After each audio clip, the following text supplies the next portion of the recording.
I like these camcorders you got here. Thanks, man. I mean, I figured you'd probably know what cameras would be best for this type of stuff. This is good. I mean, you got the camcorders are a good way to do it because you can zoom and it's easy. It just rolls. The battery lasts a while.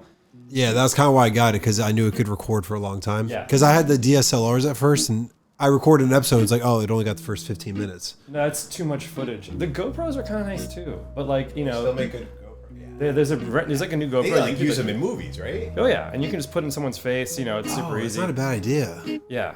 And they're like 4K. Yeah, 4K. And like I thought you meant 4,000. I feel like no. No, Those probably are, pretty like, good. They're cheaper. They're way cheaper. a couple $100. Yeah. Oh, wow. Is that the move? GoPros could be one, but you got the camera. Do you think I could fucking like put them on the wall so that I'm not even really using like... So you have a studio that's all permanent studio? I mean, yeah, these are dope, but you could, when you're doing the upgrade, I think the GoPros could be. How long are you going to I can do the here? upgrade, yeah.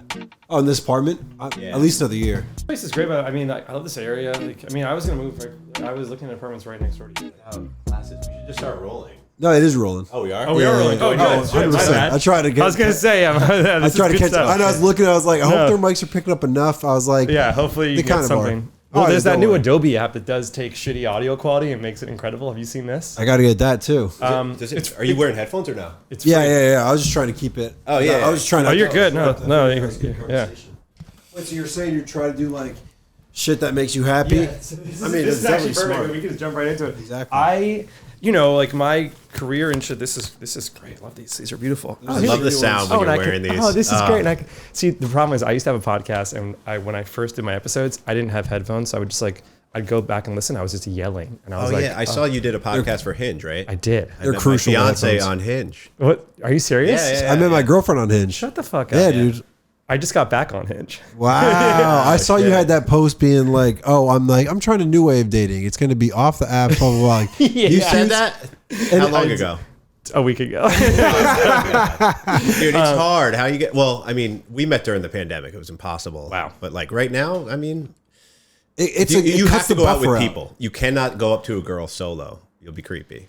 I think it was more like the idea for the behind the post was, and then I'll go back to things I love, but like the idea, it was all about like living romantically. Like I think if you go out there and you approach your everyday life, just being open to meeting new people and being romantic about things, that's the way to do it. Because I have a girl, like a friend who's a girl.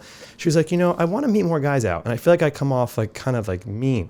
Like I look mean. And I'm like, you don't look mean. But like when you're out, are you like open to meeting people? Like, cause you kind of gotta be just. Yeah, I've had that issue where I'd be at the bar and girls are like, and this is more in college. They're like, you never smile. And I'm like, I'm fucking drinking at a bar with like 1,000 people. Like I didn't give off the right energy. Yeah. But then if you're just yourself and you're more, I mean, obviously hanging out in a bar. Oh yeah, it's not like it's tough. I saw an article about like you have to have like it's called like an open face, basically meaning like approachable and interesting. Not like you have to have that feature, but like it's more of like your physiology, like how you're acting. You know what I mean? Isn't like, that in like one of the books by the Outliers guy? Malcolm Gladwell? Blink, I think. It's like there's like split second decisions, and he uses Tom Hanks as an example. Like as soon as you meet him, or at least when he was younger, I'm sure it's still the same. I don't know if he gives off the same exact openness, but like you just liked him right away.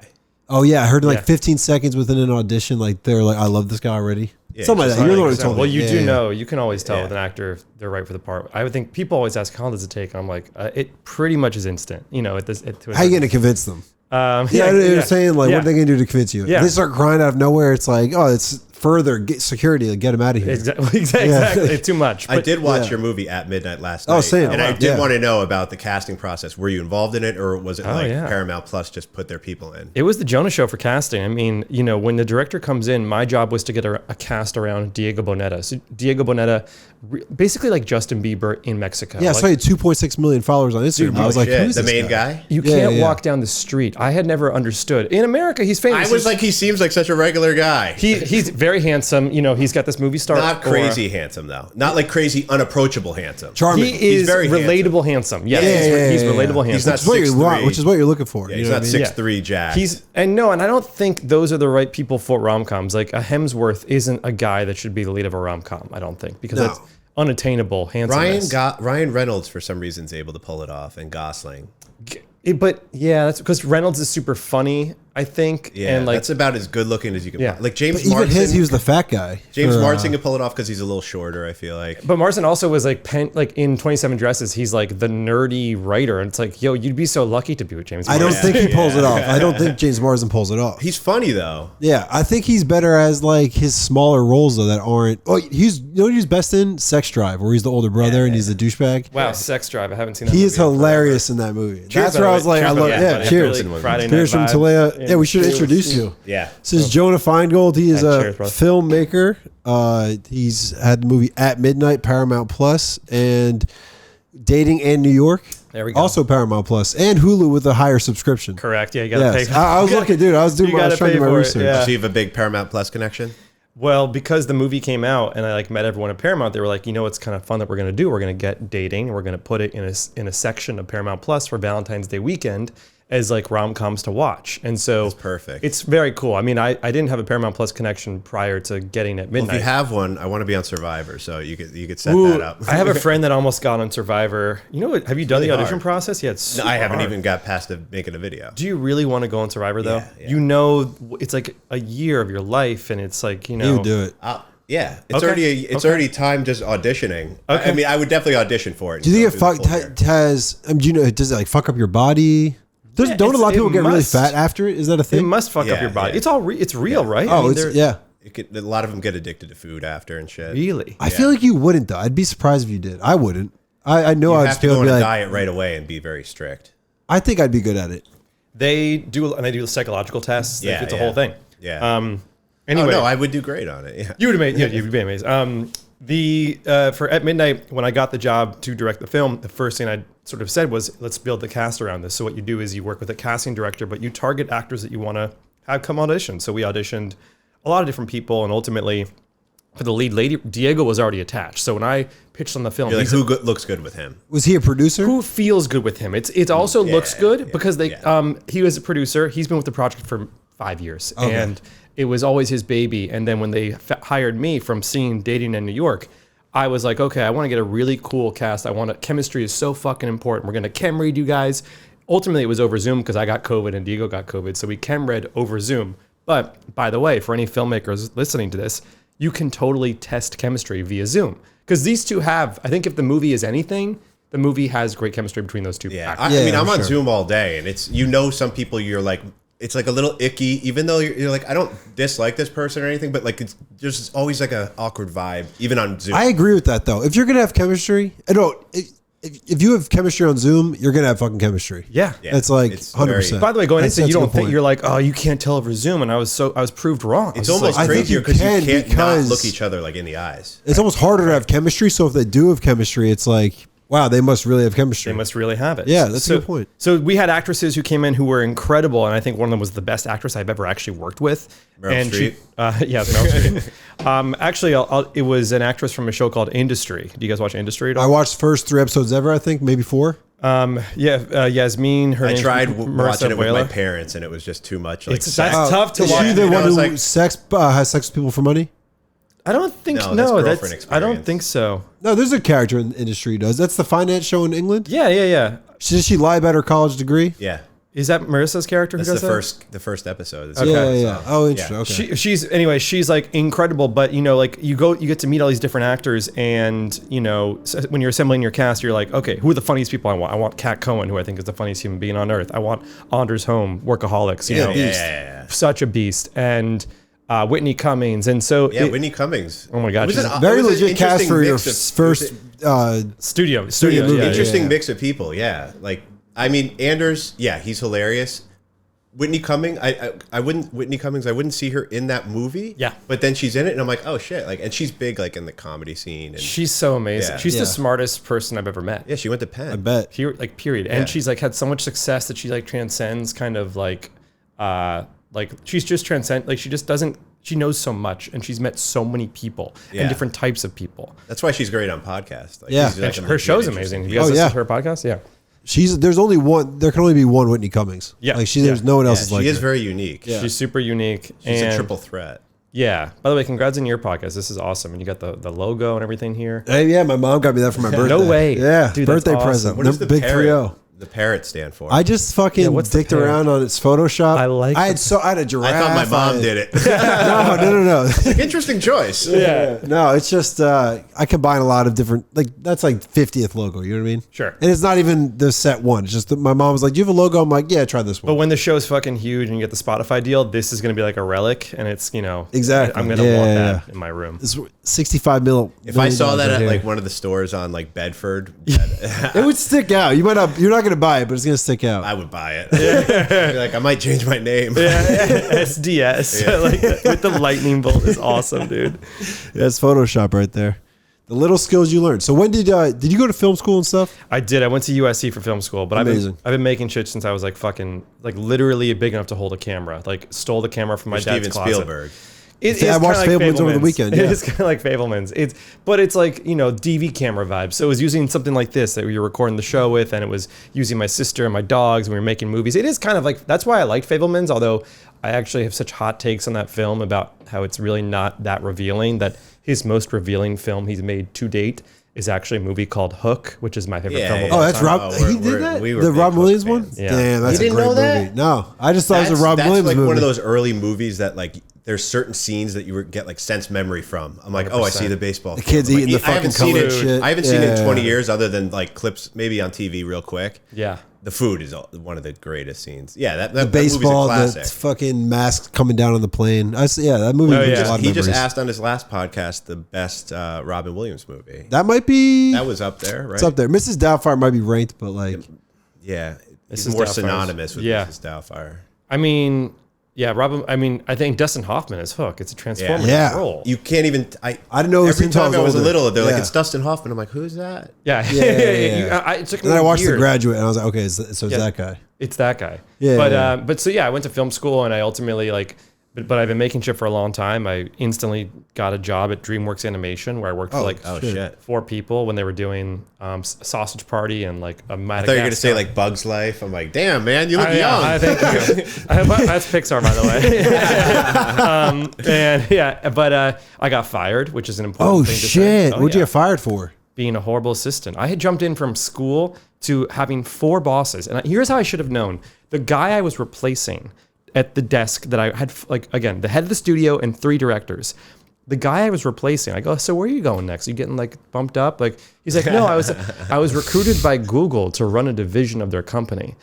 And I went home and I told my parents that, and they were like, what kind of job? How is he? Like, what do you mean? Like, how is that going to lead me to? Am I qualified for this job? Yeah, that kid probably also had an engineering background. He's just like, I was just trying this to see. Exactly. You weren't trying to put your entire life into this job. He's like, I'm going to work for NASA. Actually, I was going to take my hand and climbing up the director tree. But it was like you have to, obviously it's assistant work, but it's like I couldn't be in 2 places at once, and it was a job that I was destined to fail at anyway. But great story. The day that I got fired, and this is not a joke, this is not like a lie. I'm in the bathroom, and I hear a voice. And I'm like, I know that voice. It's Steven Spielberg. He comes out of the bathroom stall. Him and I have interacted a couple times throughout my life, and I'm like, Steven, it's Jonah. I went to USC. You came and spoke to our class. You've met my mom on like the street in New York. He's like, Jonah, there's 10,000 every day. Like there's a Jonah. There's like 3 of us. And he's like, what are you doing here? Don't you want to be a director? Like, he fucking says that to me. And I'm like, oh my God, like, what's happening? And 4 hours later, I got fired. And I was like, okay. Oh, what? Universe. Yeah, universe. Wow. That's the way Hollywood works, though. Honestly. He probably walked in the room and he's like, can you fire him? Just get this process over. Do him a favor. I got fired because I talked to him in the bathroom. So when you got fired, did you see it as a bad thing? No, I've always. So that's good. Yeah, I in like high school and shit, I always like failed tests, and like I've always lost. So I was like never, in my view, I never like expect anything. So I was failed tests all the fucking time. I'm so dyslexic. Chemistry, I was terrible at. How'd you get into USC? By meeting all the fucking professors there when I went to a summer program and being like charming my way in. And I made a movie. And I was like, I can't write you an essay. I was like, I failed a few tests and I couldn't get into USC. Well, I barely got into USC. I got into film school, and then they have to admit you to the actual school, and I had to take linguistics because I got failed Spanish. So it's kind of similar to Fableman's, and he had learning disabilities, and like a lot of filmmakers have learning disabilities. So you're full blown dyslexic. Very. I read emails out of order. Like, that's the easiest way to describe what it is. Yeah, our sister has it. It's like there's dyslexia in the family. A lot of successful people are dyslexic because I heard it. Well, you have to like find different ways to figure shit out, basically as a kid, and then develop into think different. It's like working out. You do your own workout every day, but then you don't do the one that like twists your side. You're like, oh shit, I haven't worked on that muscle. Yeah, dyslexic people have to work on that like weird muscle. Do you guys read a lot though? Because I'm kind of just started. I am not good at it. Like a copy. Yeah. What are you reading? Killers of the Flower Moon. Dude, I had that book. I saw DiCaprio movie's coming out, so I'm reading the book first. Because my friends do a book club. I just joined it, and they did some Teddy Roosevelt book before. I read 30 pages, and I was like, I don't fucking care. Like, oh, you don't like it? Oh, the Teddy Roosevelt book. Yeah. So then, like, it was my turn to pick the book. So I was like, you know what? I Googled this one. It says it's a page turner. I was like, if I can read this, like, I got to get introduced into reading like in an enjoyable way. I kind of need the same thing. I need something that pulls me with like a mystery and I also put on like instrumental music. It's a good book. You should check it out. That's cool. And they're making a movie with DiCaprio. Oh, you should read it. Yeah. It's actually pretty good, and I hate reading. But that's great. I mean, that's the I'm sort of envious of. I just started reading this book tomorrow. Have you guys seen this one? Like never heard of it. It's brand new. It's about like gamers so far, but it's really good. Someone was like, you need to read this, and I was like, okay, I'll try. So it's like I had that steak sandwich. I sat there. It took me like an hour to go 10 pages, but do you ever do audiobooks? Yeah, I just listened to that Rick Rubin book, Living a Creative Life. Oh, so we were gonna choose between that and the book I chose, and we almost chose that one. Blew my mind. Filmmakers, creatives listening to shit. Listen to it. I'll listen today. To it. I came. It was so fucking important to me. Like, it changed my life. Oh, wow. I just listened to it. He's the Jay-Z producer? He's the vibe curator. You know, his whole thing is he doesn't play instruments. He doesn't know how to operate the tools. I would be great at that. I'd be like, guys, come on. Pick it up. How old is he when he started seeing success? Rick Rubin? Yeah. I think fairly young. Okay, because he just has such an old man feel. Yeah, he's been doing this for a while. He founded Def Jam Records, I believe. Oh, really? Right? Or something to that effect. Oh, wow. But this book taught me so much about how to approach everyday life and living creatively, and like great art divides, and you have to do one project and just move to the next. All these questions that I had like it's not like having a baby, but when you release a movie, it goes high to low. And I was in that sort of state of low. And I was like, dude, even when he releases a podcast, I'm like the third guy on. I'm like, how's it doing? It's like that. And it's like, and so this book really came at a special time because I was like, I needed this information and this perspective of how to view art so badly. Yeah. So truly, but by the way, it's not good for a book club. It's good to just have and like read it when you're just chilling. Subway audiobook. He does the audio, so it's pretty good. That's good. Yeah. I think I'll probably go audiobook because like I have trouble retaining information when I read. So if I really want to get it, I feel like listening. Yeah. But I got the David Goggins audiobook once because my friend was another book club book, and it's not even him reading it. I wonder who they got. Some like fucking dude who sounds nothing like David Goggins. I just didn't. I was like, did y'all ever fuck with Harry Potter on tape, Jim Dale? No, I don't think I did. Was a Harry Potter guy. I watched the movies, but okay, yeah. I wasn't even a big fan of them. I'm more into sci-fi than fantasy, I'd say. Okay, Star Wars. Yeah, Star Wars, and then just like space movies in general. Nice. But I'm also into horror. Rom-coms. Like I'm all all over the place. You're super into rom-coms. Yeah, I mean, look at your TikTok, and that's I like things that are comedically romantic and romantically comedic. I think like I have just like a lighthearted view of the world, and I like things. Rom-com is just a genre, right? The same way that horror is a genre, the same way that Ari Aster can put various things within the guise of a horror film. A rom-com can do the same thing. At midnight, little Indiana Jones, little like Spanish Mexican drama in that third act sequence. I noticed even just right off the bat, your when the titles came up and the like.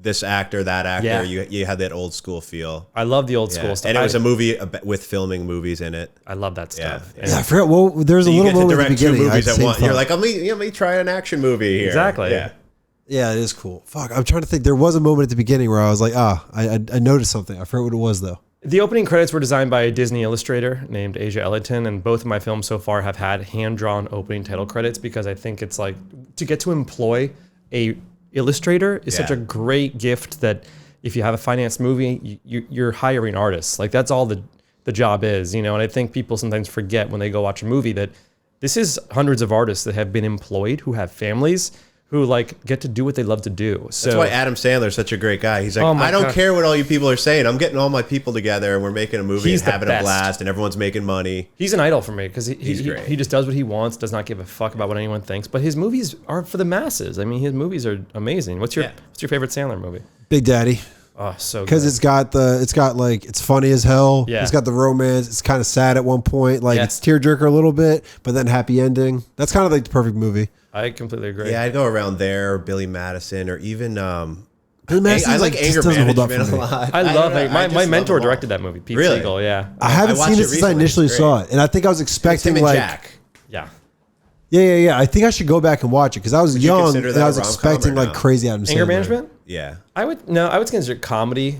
I mean, 50 First Dates rom-com. Mr. Deeds is, I think. Mr. Deeds. Even though it's it's an awkward way of getting there because it's like the girl's bad. Yeah. What's her name? Stranger Things lady. Oh, Winona Ryder. Winona Ryder. I love the movie Just Go With It. I'm gonna say it. Yeah. Jennifer Aniston and him. They go. Oh, never saw it. Wait, is he the cop? Oh, she's a brings her Italy. They go on vacation. They go in Hawaii. I saw a little bit of it. Only. Yeah. They just made a new one, right? Well, they just made Murder Mystery too. Oh, okay. yeah. Jennifer Aniston's like, let me just jump on the bandwagon. No, he's great. Yeah. He's great. I mean, have you seen the David Spade movie where it's like The Wrong Debbie or some shit? The Wrong Missy. The Wrong Missy. That's actually kind of funny. I saw like 30 minutes of it the other day, and I was like, it's kind of David Spade still got a little bit. David Spade's special. I mean, Emperor's New Groove was one of my favorite movies of all time. Oh, yeah, that's classic. He was killing it back in the day, and like.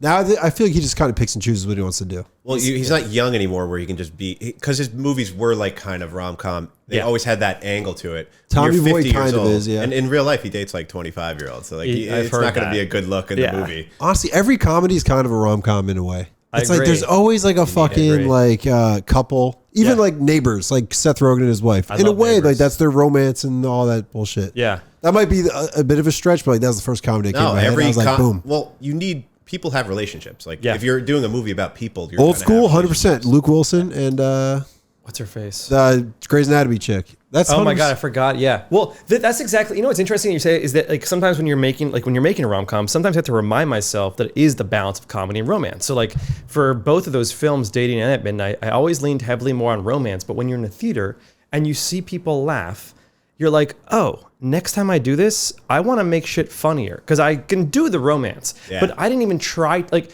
you read a script, you're like, you don't go into a scene and say, how do we make this funny? It's never about that. But like when you feel the infectious, nature of an audience laughing, you're like, oh, I want to kind of fuck with that more. So the next. Are you able to be like super romantic in real life? Are you like really good at it? Because I'm terrible at it. Slightly vulnerable. I mean, I'm more vulnerable. I think that's why I do the movie part of it. My parents are divorced, when I was 18. I feel like that's common for like directors that direct. You just saw Fabelmans too. You're like, okay. No, I haven't actually even seen Fabelmans. Really? No, I haven't. Oh, okay. Yeah, surprisingly.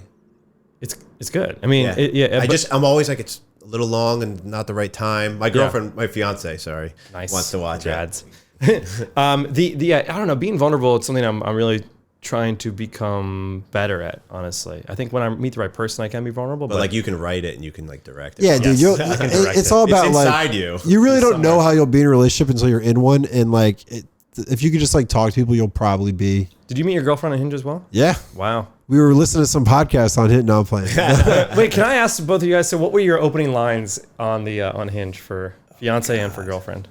So I noticed that mine was from Jamaica, and I went to a boarding school, and I knew that a lot of Jamaican people did as well. So I kind of like I didn't angle it towards that, but I was like, oh. I basically asked about like Jamaica and like kind of led into a conversation about that. Yeah, it's kind of specific. That is specific. Yeah. So it was on a photo. You commented on a photo like, "Hey, I know." Oh yeah. Or was it a prompt? I think it was just like in her like it's like where you're from, Jamaica. Got it. So I just commented on that. Copy. But like I mean, otherwise it's literally like I've done both. You know what I mean? Because I was on Hinge for years. It's like I've commented on pictures. I've commented. Blah, blah, blah. It's really just. It's just gonna smash. You're gonna get me in trouble because I don't remember what I said. It probably something just very normal. Well, she was Bumble, so she had to say to you. So we met on Hinge, and it was tough to meet up because it was like early hardcore COVID. So and Bumble then we met on Bumble afterwards, and she messaged me. You were trying to disguise yourself with a mustache because I was wearing a fake mustache. Looks great, by the way. I do have now I have a mustache. I couldn't. I wouldn't dare. I wouldn't dare get one. That's funny. That you pull it off. The hair and the stash, man. I ended up getting a mustache, and that was like our opening line. So maybe that was destiny. Wow. See, your wedding, you need to have little mustaches. Yeah, that's not a bad idea. That's a great idea. My ideas guy. All right. Okay. As a director, though, do you kind of think like you'll end up marrying an actress? or someone that works in film. That's something I'm actually pretty for the first time ever, I'm like, I want to date someone who kind of works adjacent or in the business, because it is nice to have that shared language and that shared sense of like priority in terms of like understanding schedule. I think a lot of times early on, your movie has that in it. Like they're like moving around and shit. Yeah. And it's part of it though. It's like, even on like a night where I'm like, okay, a pitch came up and I need to like cancel a date because I got to stay in and work on this thing, or I'm going to write all day. And like, yes, technically I'm unemployed and writing all day, but that's the job. It needs to be a real set hours of writing. Some people in our business understand that. People who have, and not to bash anyone who has any, if you have a job, I think it's amazing, but like a 9 to 5, when it's 5 o'clock, they're checked out. Your energies aren't, you're not like in the same cycle. Exactly. I don't know any girls who date directors, but like obviously because directors fucking are a lot of times like dating someone in film. They're egomaniacs. Or at least like someone or like someone who's like in entertainment or something like that. Yes, exactly. Entertainment adjacent, like a model, even like some people are just different. Some people on Hinge are almost like, oh, you're gonna, some people have actually confessed to me they were like nervous because they were like, are you gonna write a movie about me? And I'm like, I would never include personal shit in my own work. Like that is, it's obviously echoes. There's it's thematics, but I would never like take a bad date and like someone even was like, are you gonna make a TikTok about our date? And I was like, fuck no. Maybe 20 years down the line. Maybe 20 years down the line. Interesting. Like, yeah. I'm like, I would never like expose someone like that, which by the way, I'm like on TikTok, which I love because we wouldn't be here without that, like as a friendship now even. Yeah, facts. But like this whole like, date stories on Hinge and stuff like, or on TikTok, it's slightly unhinged. It's like slightly crazy. Like I have some friends who have like, I've heard the perspective of their date that they went on with somebody from this. And it's not bad. No, it's not bad. So it's like the girl they went on a date with and they're talking about your friend. Yes. You've seen that video. I've seen a video where, and I'm like, it wasn't malicious. It was just like, I was like, this isn't cool. I don't know. Is it private? Is a first date meant to be internet blast? I don't know. No, I don't know. Yeah. You can't drop someone's name. It better be really fucking entertaining. Yes. If it's just something basic, I'm like, bro, come on. My friend dated a comedian, and she like made her whole act about him afterwards. Yeah, like ripping. And he wasn't such a great guy. Oh, really? Did it get a Netflix special? Like, how far did this go? No. This is Instagram, TikTok, probably. Yeah. Okay. So, her friends and family heard it. Yeah. When we had the Hinge podcast, this was obviously a big part of it, was like, we've tried to help people. We said we don't know anything about dating, but we have access to data and analytics, and we can interview experts about dating. And that was always the impetus for the podcast. But, by doing this, it became like very overwhelming talking about ghosting and Hinge etiquette with strangers and having to interact as a host with people on Instagram and through the Hinge like communities and stuff like that. By the way, Alana, my co-host, just got engaged, which is awesome. Great story. Hell yeah. They're amazing together. He messaged her like 3 times on the app before she responded.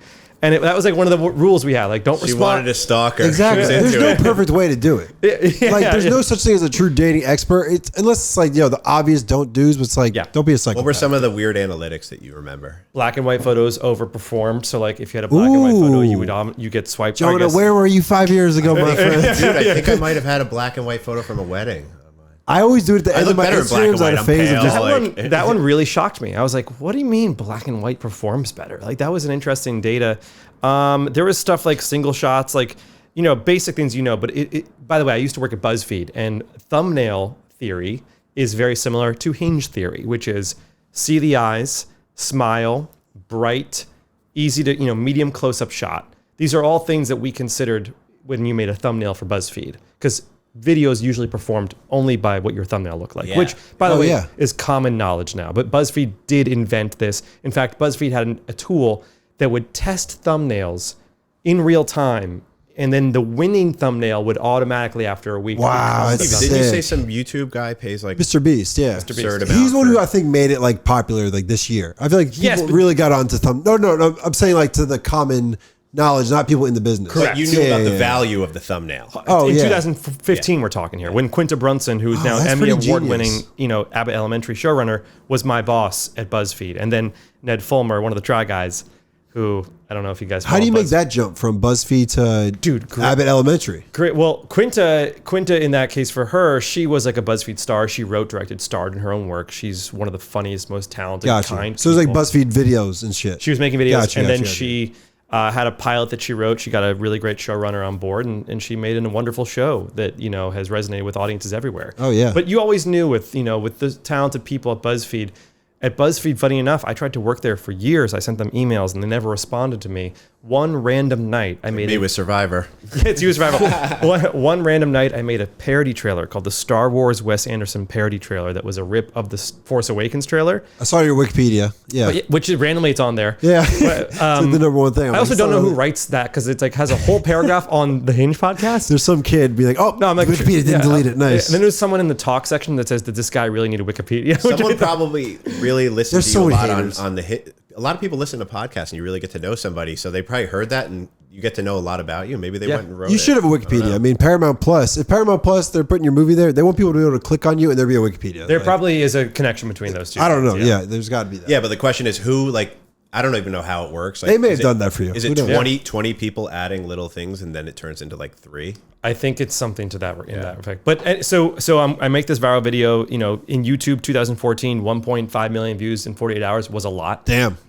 And I got an email from BuzzFeed that next fucking day being like, hey, we want you to come enter our like video fellowship. And I was like, do you guys know I've emailed you like 40 times? It's like, now you want me. Now you want me? But I went to go work there for a year, which was great. What happened with BuzzFeed? They got in trouble?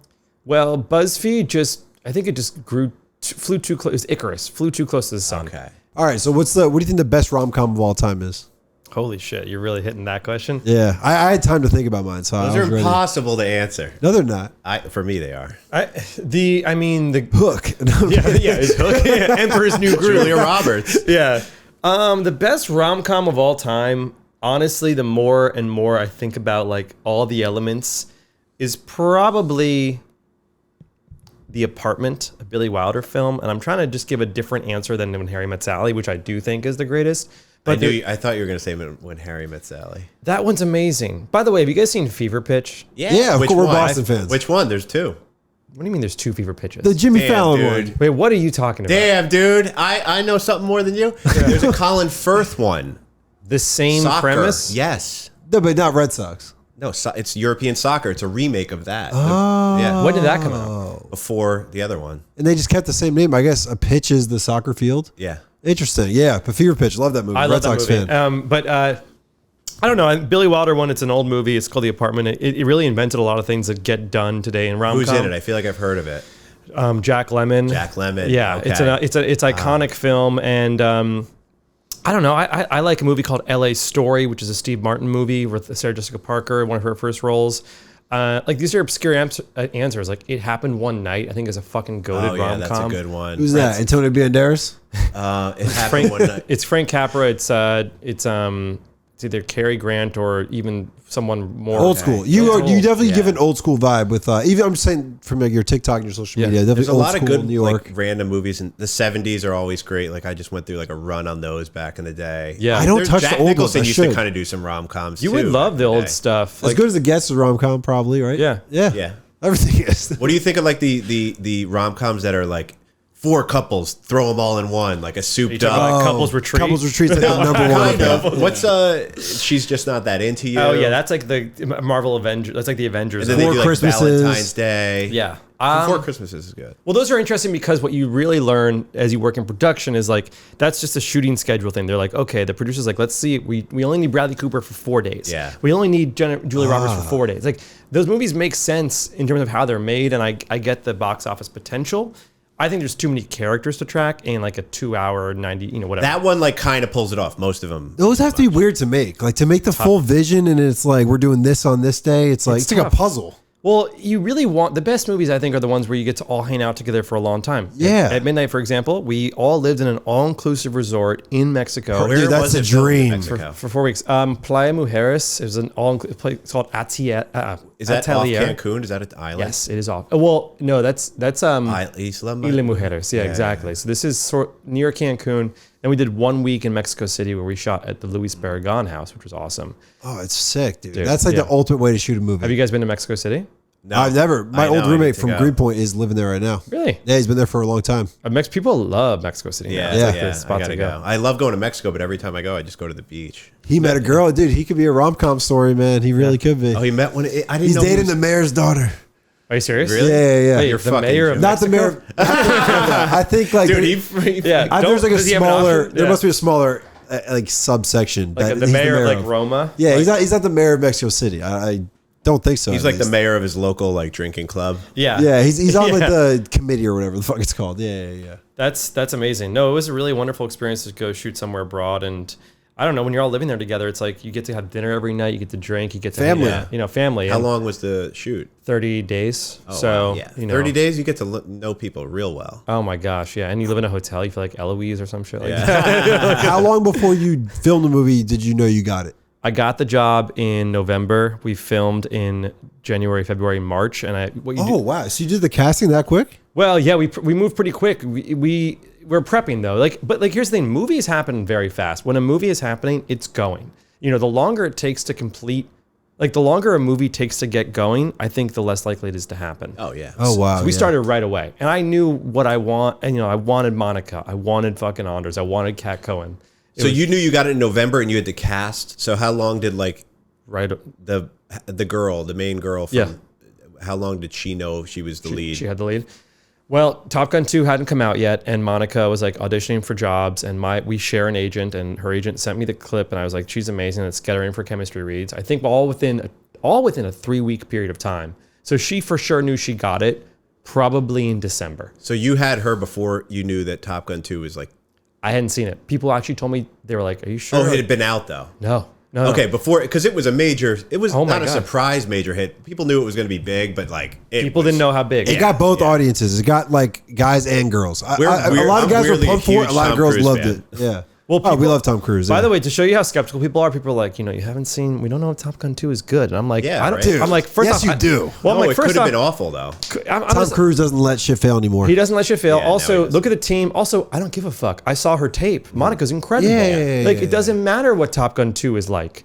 And so they're like, what about someone with 100,000 Instagram followers? And I'm like, Instagram has literally no impact on box office. There's no correlation. So that was really, and obviously when Top Gun 2 did perform well, we're all like, we did it. We got you got she's one of the pilots from fucking Phoenix. Top Gun. She's going to be a big up and coming actress. She got it, and she has an Arnold Schwarzenegger show coming out on Netflix. She plays Arnold's daughter, and they're spies together. Damn, it's gonna fucking bang. What channel? Netflix. We love Arnold too. Yeah. Damn. Red Sox, Tom Cruise, Arnold, Mike Tyson, a bunch of weird. How big of a thing is that in Hollywood, where it's I remember there's a Mark Wahlberg movie and they got Post Malone to do one fucking scene at the beginning. How big of a thing is to be okay, Post Malone has this Q rating, let's get him on the cast. Let's be able to market him in this movie. How much of an impact does it have? I think, honestly, from a box office perspective, I think it has very minimal. But for you, when they're talking to you, are they talking Q ratings? Are they saying this person's potentially... What's a Q rating? It's how famous you are. How well known to the public. I heard that term from him once, so I might be fucking wrong. I've never heard Q rating. And sorry if I keep saying copy. That's on set talk for I didn't even know. I had some guests on that said copy, and I had no idea what the fuck it meant, but yeah.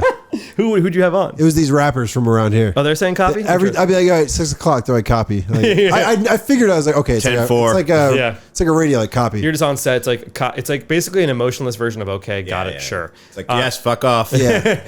No, but the Q rating never came up. We have people in there because I wanted different audiences, certainly, but pretty much everyone's there because they were perfect for the role. And are they a good person? I think it's such a, I've only made 2 films, but I'm like, I want to work with kind, nice, collaborative, creative people. I do not want to work with assholes. It's like any job, really. You have someone that's just not willing to be a team player. It's I ask them to do something or help me out, and they're like, screw off. You can't work with that person. What business are you all in? Are you sports media? Sports and media. I work in software. Awesome. What kind of software?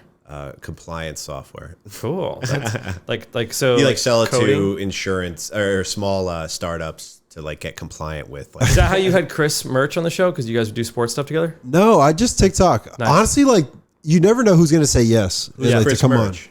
Nigel. Oh yeah, his name's Chris. Cool. Yeah. He was cool. He was supposed to come on in the last few weeks, but last second my co-host bailed on me, and then I think I asked you and you couldn't do it.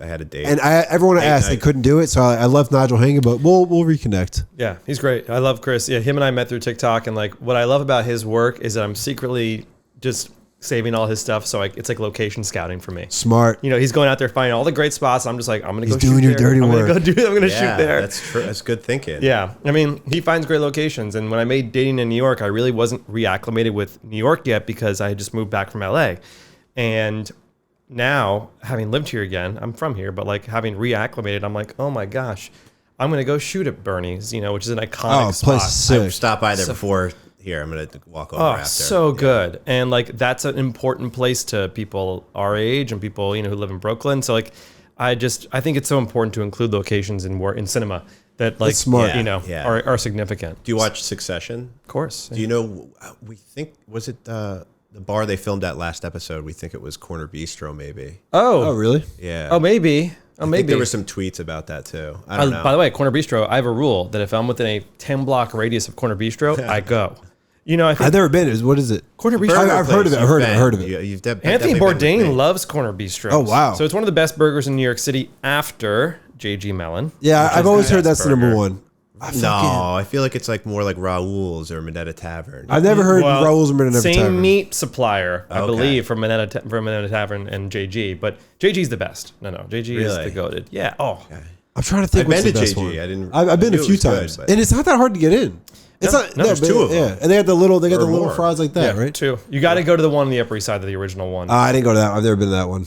I think I went to one in like Upper West Side. You did. There's one on the Upper West Side. There's one in McDougal Street. But the OG that's one. That's what I would go to. Yeah. Oh, I would always thought the McDougal one was the main one.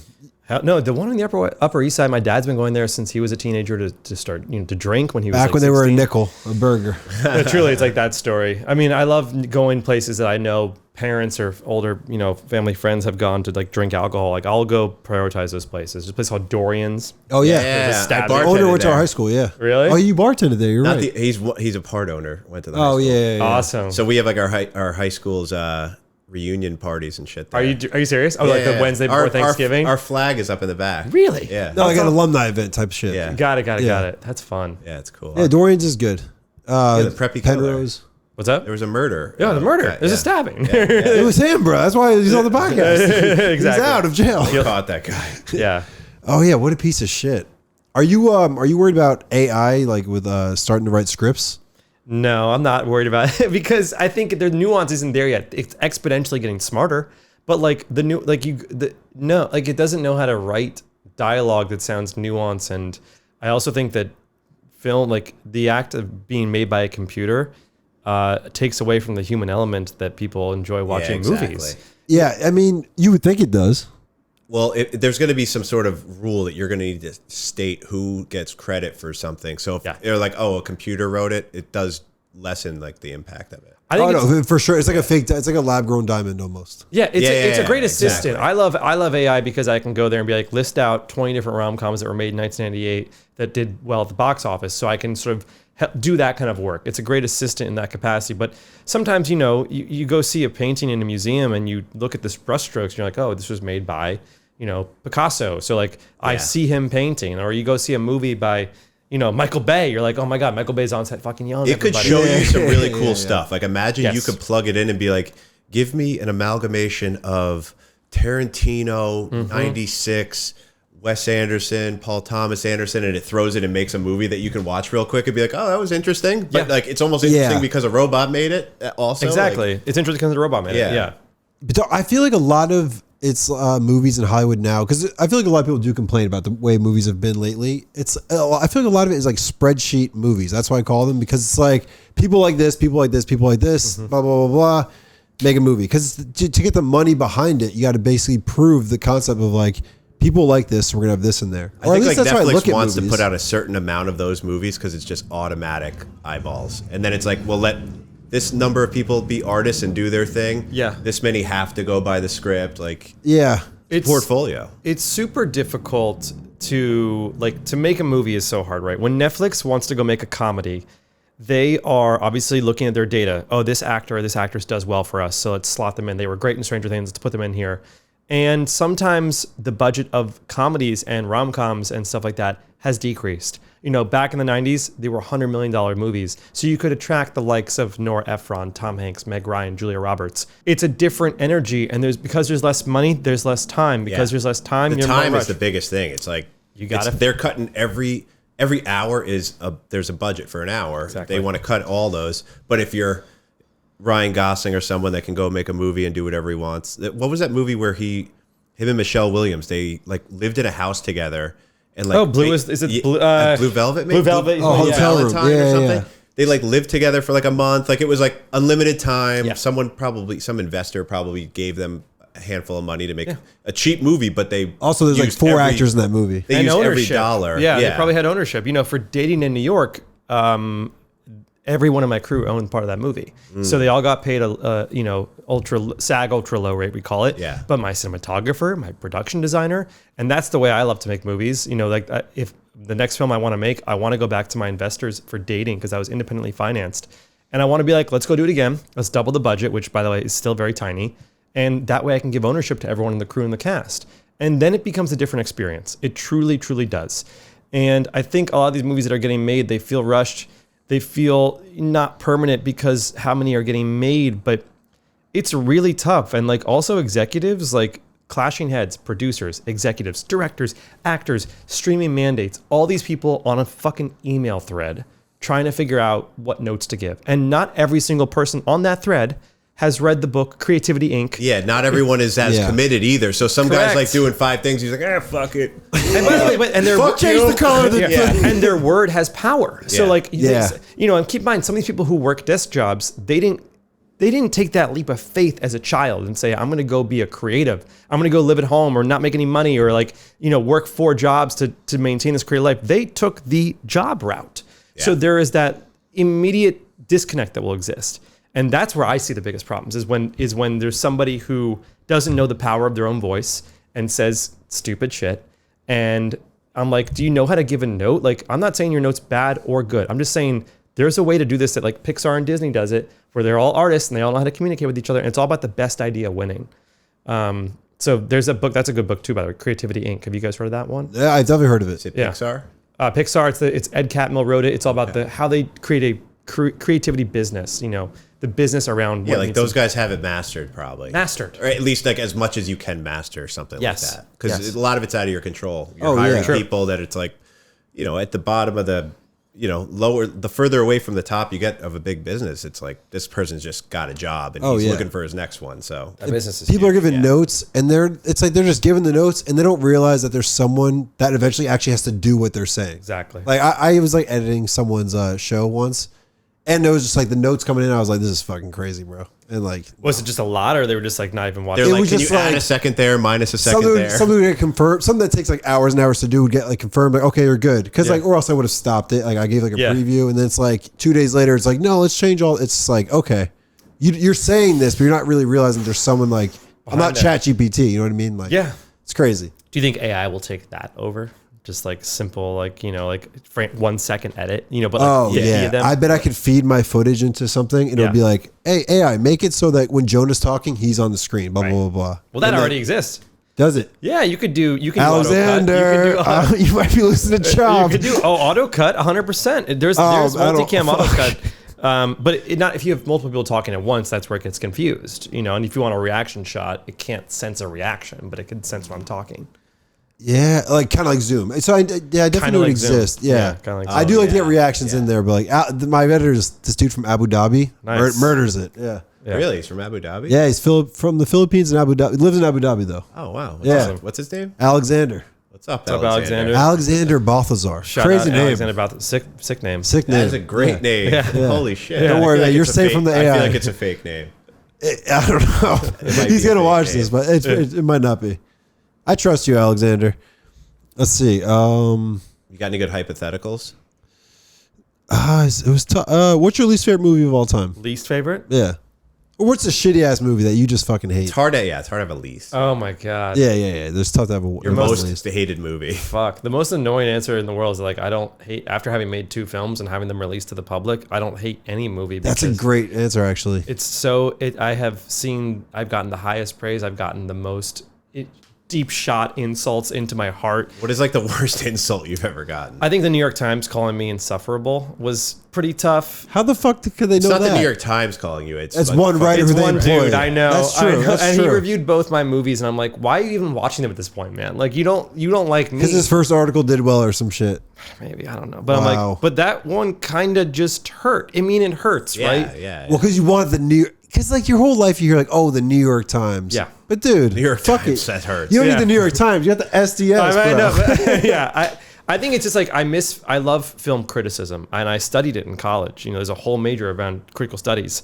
And I think a lot of, unfortunately, the way the direction has gone on the internet is like film criticism is a lost art form. Some still do it, but a lot of the times it's more not criticism. It's more like, this is bad. And I see this written about movies, like even that movie, Everything Everywhere All at Once, which to me is a perfect film. Yeah, I didn't like it. People write negative. Well, there you go. Because they're hours. You're allowed to not like something. But not liking is different than giving a negative review. Exactly. You might just be like, it didn't like for some reason. I got lost at some point. There's so many, but like saying it's a bad movie is such an insane statement because you actually numb all your anything you say after that means that you don't know what you're talking about because to you it's bad. But there's so many people in the world, but also what I learned about releasing art, releasing TikToks, film, is that some people really hate shit. Some people really fucking love it and it changes their life. Some people play in the middle. And like, that's a weird concept to me where it can be so polarizing. And when I see people talk shit about stuff on the internet, and I'm overly sensitive. I know we talk shit. We should all talk shit. But like, I'm like, no one's opinion really fucking matters. Like why, especially commenters. Commenters. Oh my God. If you really want to talk shit, you send it to your friends. Yes. Anyone who's commenting on the post is like, dude. Well, why are they doing that? I'm like, do you know we can all see you? Like, do you know I can And they have go? no one else to share it with, likely. Right. Because I post content. I do like sports videos. I get so much hate, and I just fucking...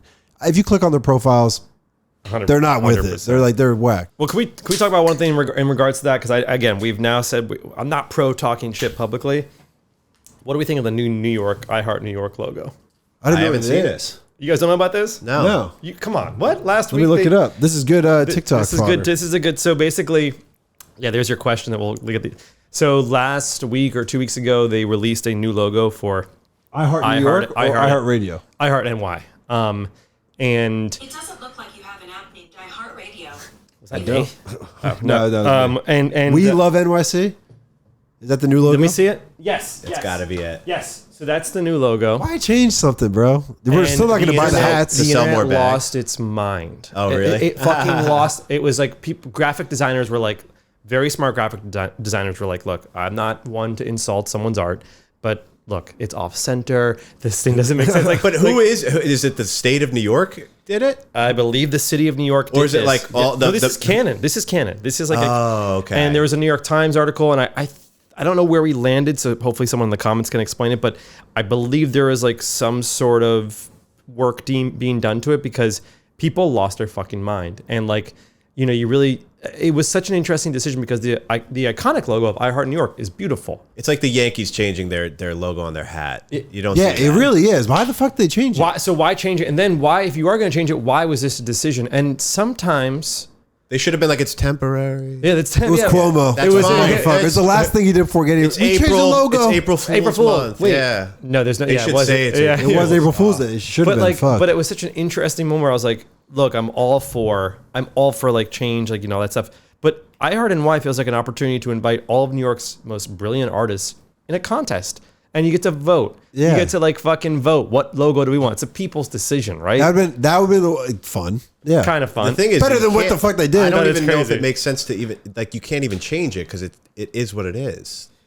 Yeah, I don't know. It'll go back. It'll go back immediately. I don't think people are accepting it. I'll say that. I think it's like It's not like a gender thing because no matter what gender you are, I is still a thing, right? Oh, we're not saying we're not. They didn't change it for that. It's not. It's not. I don't think it's a gender thing. It's just like it's just like a new approach to it. It doesn't. Who make owns any, it? Doesn't make any sense. Canon, you said owns it. No. When I said sorry, I meant canon in the sense that like it's official. You know the term canon, like when you're talking about Star Wars or Lord of the Rings. Yeah. Oh, it's no. like kind of like public knowledge type. It's official. Oh, I never heard that. It's Nice. part of the narrative. It's like it's from the official source. So like for example, if in a Star Wars movie Yoda dies, it's so you're canon. saying no one Yeah, has okay, copyright over that? Maybe. No, someone does. Well, I don't know. Actually, you're right. It might Who be. has the copyright? Probably Who New did York's- this? Who did this? Who the fuck? Where's Rachel? Yeah, that there's no way that this decision lasts. Oh, so I think I noticed you were in your own movie, right? I have 2 cameos in both my films. You got to be. Yeah. Well, you were the camera guy on like a beach interview, right? I was the camera. I was like the Kevin Feige, and then the cameo I prefer is I'm the guy who lies about how tall he is. That was great. I had to take a second look. I was like, I think this is him, but there's a chance it's not, but I think it is. I think that scene was. This is another thing. You got to embrace your work. You got to be proud of what you do. I fucking love that scene. That's a great scene. Because it's so I mean that, yeah. So many guys lie about their height. So like, and I think that people relate to, like, you say you're 6'2", you're really 5'8". I don't know. I don't say that, but that scene we shot at like 3 a.m, and I had an actor that was going to have come play that part, and I was like, look, the schedule's running late. I'm not going to make you stay up all night to do this. So I was like, I'm just going to do it. Also, you should do it. I mean, unless you don't want to, but like, well, I was like, I'm going to make fun of myself. I'm 6'2". I'm with shoes. I'm 6'2". Yeah. No shoes. I'm 6'2". And that's very lightly making fun of yourself. It's just like, I have no problem being the butt of the joke. The shirt you're wearing was cool. Was that for the Penguin actor? Sweater. Yeah. The penguin sweater. Yeah. It stood out. That was mine. I own it. So were you just wearing it that day, or were you like, let me change this to something? My amazing costume designer Michelle Yee was like, "What's the most embarrassing thing you own?" And I was like, "Well, I have this." I have this really cool sweater. She's like, "That's perfect." And I was like, "Oh, it's." You're like the worst thing you own. Yeah. I really like this thing. For a cameo though, like it's not. I feel like it's cool to wear something that stands out. You want to wear something that stands out. Yeah, you want to, and you kind of want to just. I mean, every character should wear something that feels like, oh, okay, that's their. If they were a cartoon character. That was the whole idea for that movie, was I wanted everyone to have sweaters, warm, cozy, but like cartoon vibes, like, hey, Arnold, you know what he fucking looks like? Yeah. That's the shit I love in movies, when you just, the Indiana Jones hat, You have to stand out. You have to stand out. Do you think you'll continue to do that, little cameos in your movies? Yes. I actually am planning on, it's going to sound narcissistic, but I think it's just, I don't fucking care at this point. I'm going to probably be the lead of one of my own films. Hell yeah. Oh, why not, dude? Yeah. That's not narcissistic. Don't let TikTok tell you that. Well, yeah. If you're going to be telling the story, it makes it a little easier. But then again, it is hard to direct yourself. Because you do act a lot on TikTok. It's like you have those videos from shooting from a distance, and you're talking to it. Those are cool. Thanks, I like those a lot. I was just trying to do something that I feel like I hadn't seen on TikTok, because I think people are always like sort of cloning one another. But I was like, what haven't we just seen yet? Yeah. Oh, let's not cut it all. Let's just let the people fucking watch one frame, By the way, TikTok, so many fucking talented filmmakers on there. Oh yeah. They feel like an intro, like the first scene to a movie. Those shots. Those are good. That's why I initially found you. Are you really into like cinematography too?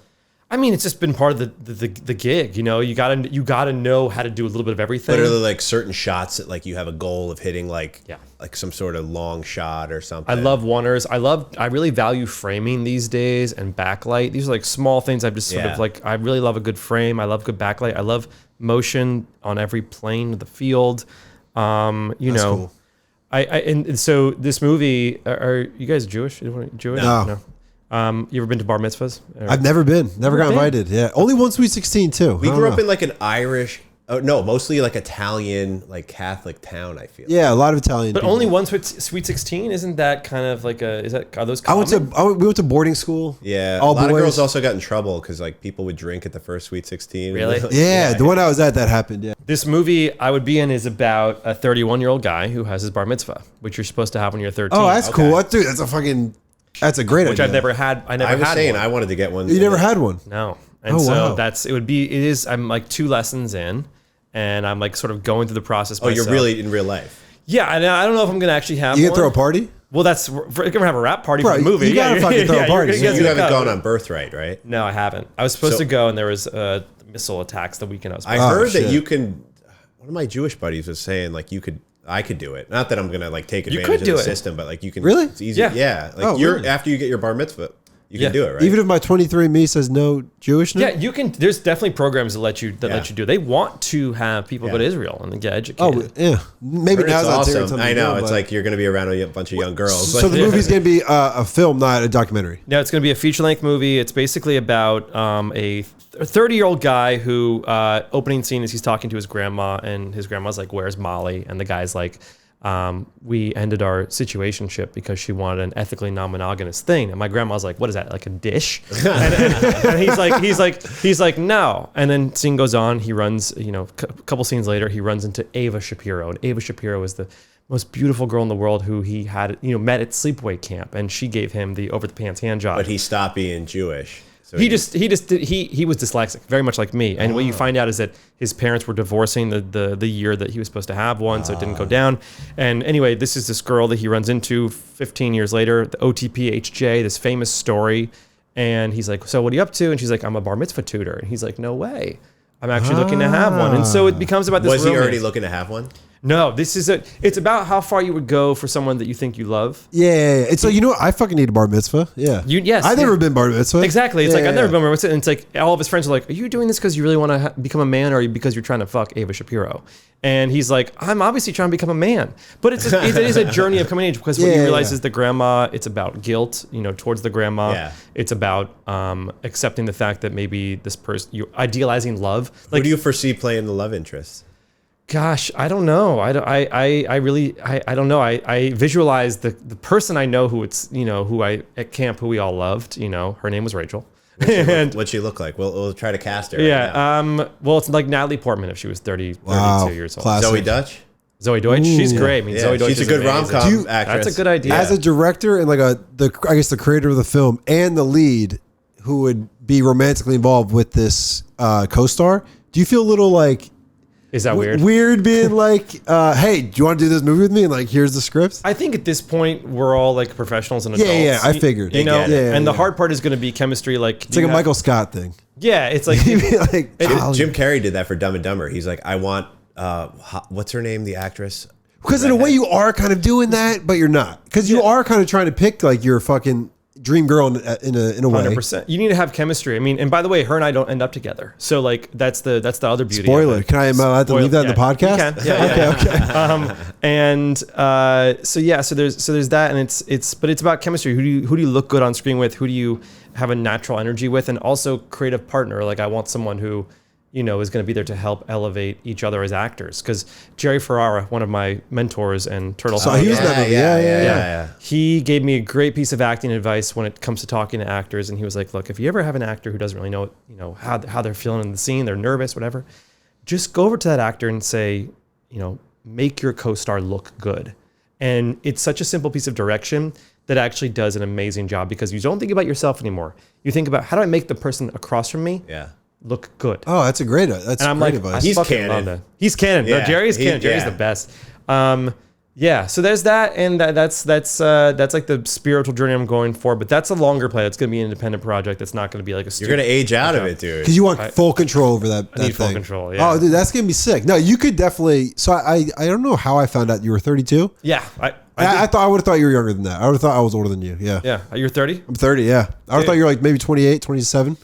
It's because I'm 6'2". It's because I'm super tall. How tall are you? 5'8". That's canon. Yeah. I feel like you look 5'8" through the screen. You guys are tall. I'm 6'1". 6'1.5". Yeah. What? He's taller than me. You're taller than that. We look. No, I think we're it's the being long completely neck. honest about our height. I think it's the long neck. Hey, my hinge said 6'1", and they were like, "Wait, are you reverse lying?" And I'm like, I was out with some people, and my buddy goes, "Yeah, I'm 6'3", and Mariah, my fiance, why are people fucking lying? Is like, you're taller than him. Wait. No, we're honest about our height. Yeah. With shoes on, I'm over 6'2". Why do you think guys lie about their height? Because at this point, I think this guy believed it. I think he just chicks care. He'd been saying that lie for so long. They care more than you think, dude. Like my girlfriend, we're with her friends at like a bar, and her friend's single, and she's like, someone said like, "Oh, which guy would you pick?" And she points at some like fucking like 45-year-old, like kind of a bum, but he's 6'5". And I'm like, bro, you straight up went for that guy's got nothing else. Like it's like.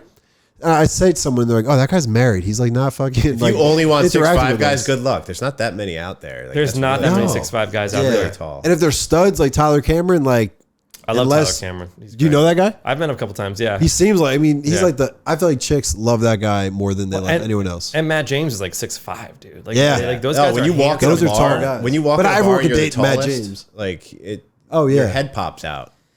Tyler Cameron, like those guys are. Do you guys ever watch The Bachelor? You guys ever go through that phase? I almost went on it. Yeah, a little bit. Really? I did a few rounds of casting. Oh, it's amazing. Yeah. And then the ghost. I'm not romantic enough at all. I'd be like, I'm gonna just hang out with my boy, play pool. I have a friend who's like, I'm like, he wouldn't make it past the room where you get to kick it with the homies. My buddy was on. One of my buddies was on, and he's just in the background.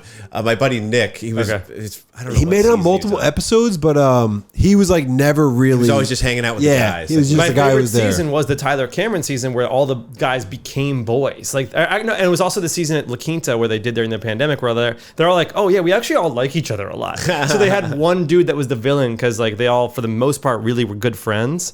I love that show. I'm like, yeah, you know. I think if you're on there, you kind of got to be acting like instead of fighting for this girl. Let's just try to like have fun and be my best self. Because then who knows, dude? Maybe I can fucking sell clothes when I leave this thing. Well, a lot of them do have really lucrative careers after that. How much does it suck for the guys that did The Bachelor like 15 years ago? They're like, I just went on it and just nothing happened because there wasn't anything. They're kind of like dinosaurs. Like you look back, you're like, was this in the 1800s? Like the way they look is different. They were actually probably looking for love than the people on it today. True. Like if I was going on like. Yeah, maybe I could have tricked myself into like, you know, who you never know like what the situation will make you do. But some people fall easy, and they just when you get in the competition, you're like, I love her just because it's a goal oriented thing. So you never really know. But like, I would know right away. I'd be like, I'm just gonna leave. I'm not. It's not. No, I would try to go as long as possible, even if I wasn't in love. I wouldn't leave, but I'd be like, this. I'm not really. Have you guys had any Bachelor contestants on the show yet? No. A lot of them are like I've asked like Kit Keenan. I've seen her around. I didn't bump into her once. I walked by her once. I was like, wow, that was definitely Kit Keenan. Yeah. Oh, really? She lives around here? I think it was West Village. She seems West Village. You had my friend Lindsay on the show. I love Lindsay. Yeah. So I initially saw you on TikTok as like the guy who does like those long shots, and then I saw her promote your movie. Yeah. She's one of my like best my friend friends. Jonah Feingold. I was like, that name sounds famous. It's your name, like, or more was like, I think I know who that is, but I didn't know. Some people say it sounds Jewish. Some people say it sounds famous. I didn't know who you were, but I'm like, I feel like that might be someone that I actually know. I'm like, oh, I'm surprised she's friends with this guy. But I looked and I was like, okay, no. We went to sleepaway camp together. We've been best friends since I was like 10 years old. Yeah, I love Lindsay so much. Oh wow! I've heard these sleepaway camps are like the best thing ever. Pretty cool, man. Yeah. We go to our parents wouldn't let us go. What'd you guys do during the summer? We went to Seton Hall camp, basketball camp, sports camps. Like, got it. Yeah. But why do a lot of Jewish people send their kids to sleepaway camp? I don't know the reason why. Also, like we saying like it's also not every Jewish. No, well, like some sects probably don't. 100%. I mean, socially Jewish, culturally Jewish. I'm like also not in touch with my Judaism. Hence the movie. Where I'm like, I should. I feel like the summer camp ones I know are less in touch with, or I wouldn't have known they were Jewish if I'd met them. You know what I mean? It's a smart thing. I mean, I wish I went to it. Yeah, dude. It's super fun. And they all create like the best friendships. I had no skills with girls when I was younger because I never had, like, my parents only made me go to sports camps. We had this thing called Bounty, which was basically like a social dance for like all 10 camps within the vicinity. It was the greatest night of my life. Oh, yeah. Like heavyweights. It was like, yes, it was like every like dream New York City crush I had when I was like, middle school was there. Oh, it's a sidekick sent. Well, no, you couldn't have phones, but like that's actually great too. We didn't have fucking phones. Yeah. So you're just like in real life. It was like American Graffiti set at a like Jewish. Were you like passing notes and stuff to girls? I think we were like talking. We were like, like that's like so far. When I was a kid, it'd be like at a dance, you like. All the guys would be in one corner and the girls would be over there. No, that's maybe by the end they force you together for like 5 minutes. Or there'd always be like some dudes that would be with the girls, but I guess with the then masses. You show up to high school and some kids are like, I don't give a shit. I know how to talk to girls, and they're like, "What's?" I'm like, "Holy!" We had this guy who was the king. We called him. His name was J-Rob. He went to Michigan. He had a Michigan hat. Like, when this dude like woke up, the bell would ring. Like he was like just the king. Like he was the coolest. Wait, he was dude in college and in camp? No. He was just like he looked like in my imagination of him. He looked like he was like He wore a Michigan hat. Which I'm realizing now. Damn, maybe his brother went there and he was eventually committed. Yeah. He was committed. He was like the king committed of for legacy. Yeah, legacy. No, but dude, that was awesome.